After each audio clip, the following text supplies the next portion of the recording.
Hello, you're watching World Talks on TVP World. My name is Sascha Fahrbach.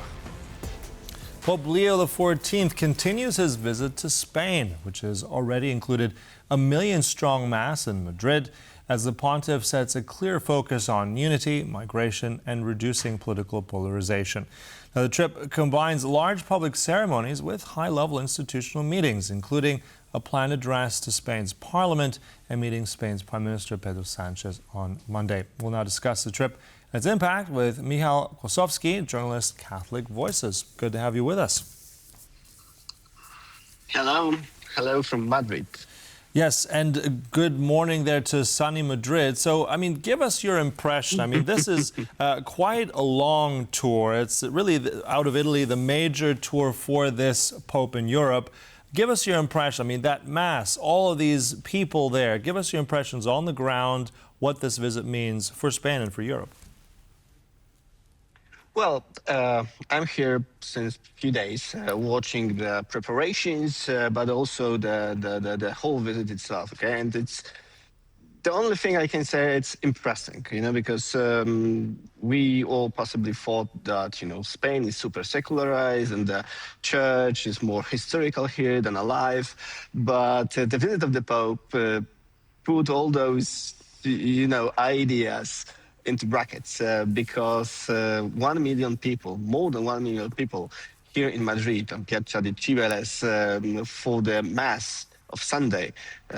Before that, night vigil with 500,000 young people here in Madrid was something that surprised, I would say, everybody. And maybe that's the reason why many media outlets, televisions, newspapers are calling this visit a small war few days.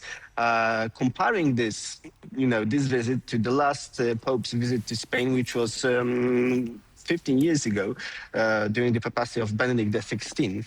But the numbers were quite the same. So after 15 years, one can say that not so much has changed here in Spain, at least according to the Church.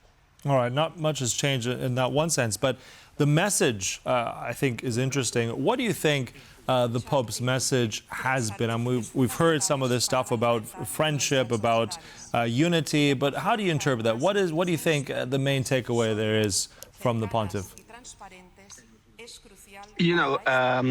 Just right now, the Pope is in the Spanish Parliament for a highly anticipated visit.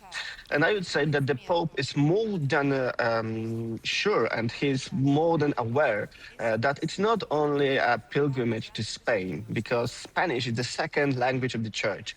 And the whole world, not only Western world, but also Latin America is watching, is analyzing what the Pope is doing in here.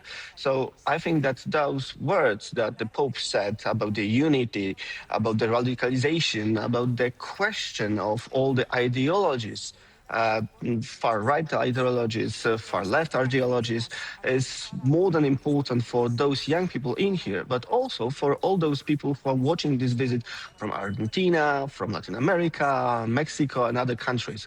Because the Pope is coming to Spain to talk not only to Spaniards in here, but also to people around the world, around the whole Hispanic language world, but also to whole Western world, because he's stressing also very, very strong, he's giving a very strong message about the traditional values, about the history of the church in here, about the cathedrals, and also the saints who were those who built the Christianity, not only in here, but also in the whole Western world.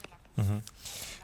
But also, Michał, looking at one of the quotes, I believe this is from this past 24 hours, where he encourages you, now I'm quoting here, to cultivate dialogue, friendship, talk to the poor, harmony, advance the cause of unity in Europe.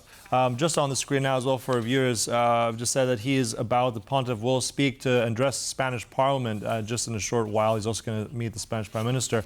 But on that front, we also have kind of a different message also coming from this weekend.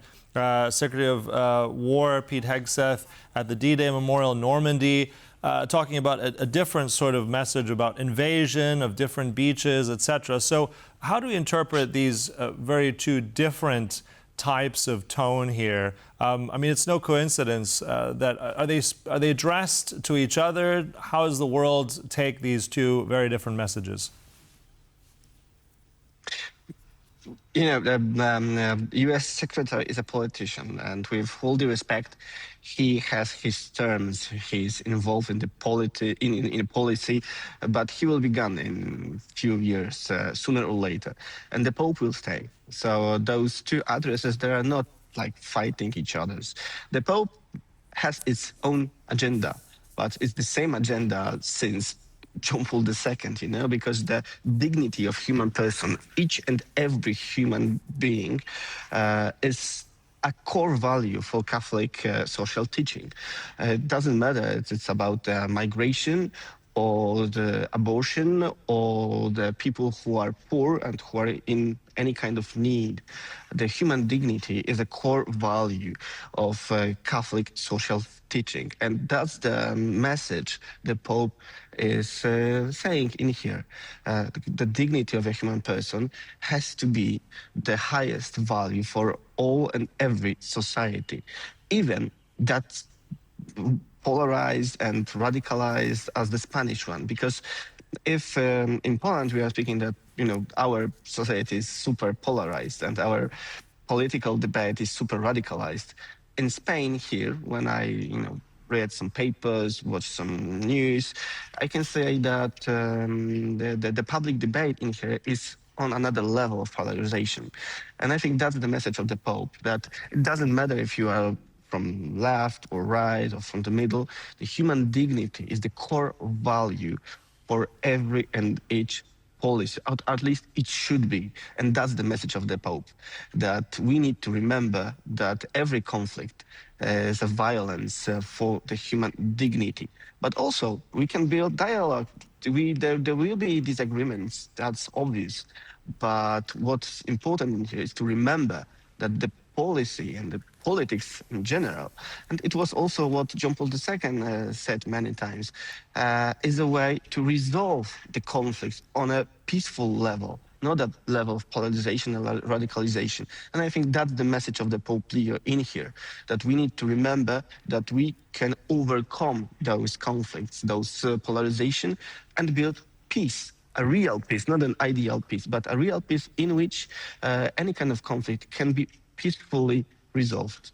Well, I mean, it's hard to distinguish. I mean, you're saying values on the one hand, and it's separate from politics, but I think there's sometimes they blend together. You talked about dignity and certain values.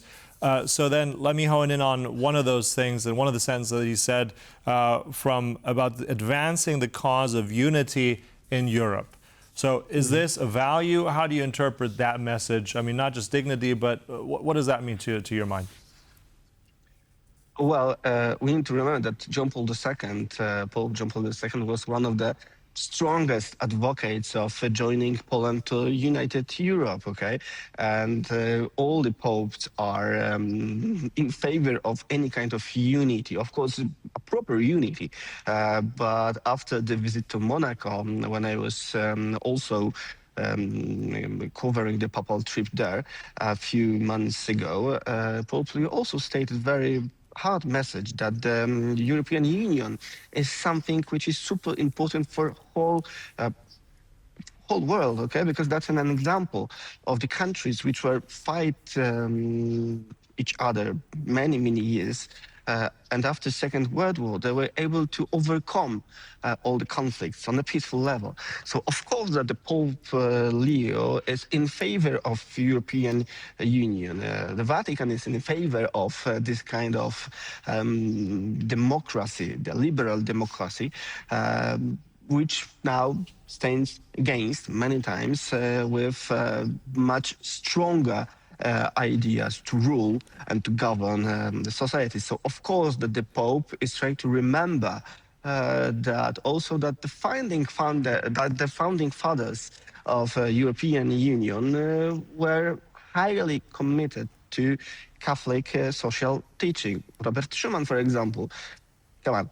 He is one of the founding fathers of European Union, and he was Catholic. And also Pope Leo is, you know, I think, in favor of European unity. Right, and also the Pope saying unity in complexity. So I think different layers, but we'll have to analyze the next time. And as he continues that trip to Spain, Parliament today, but also then finally ending in the Canary Islands. I'm sure we'll talk more about that with you another time. Thank you so much. Michał Kłosowski there, journalist from Catholic Voices. Thank you. And thank you for watching. That concludes World Talks, but stay right here on TVP World for more. Goodbye.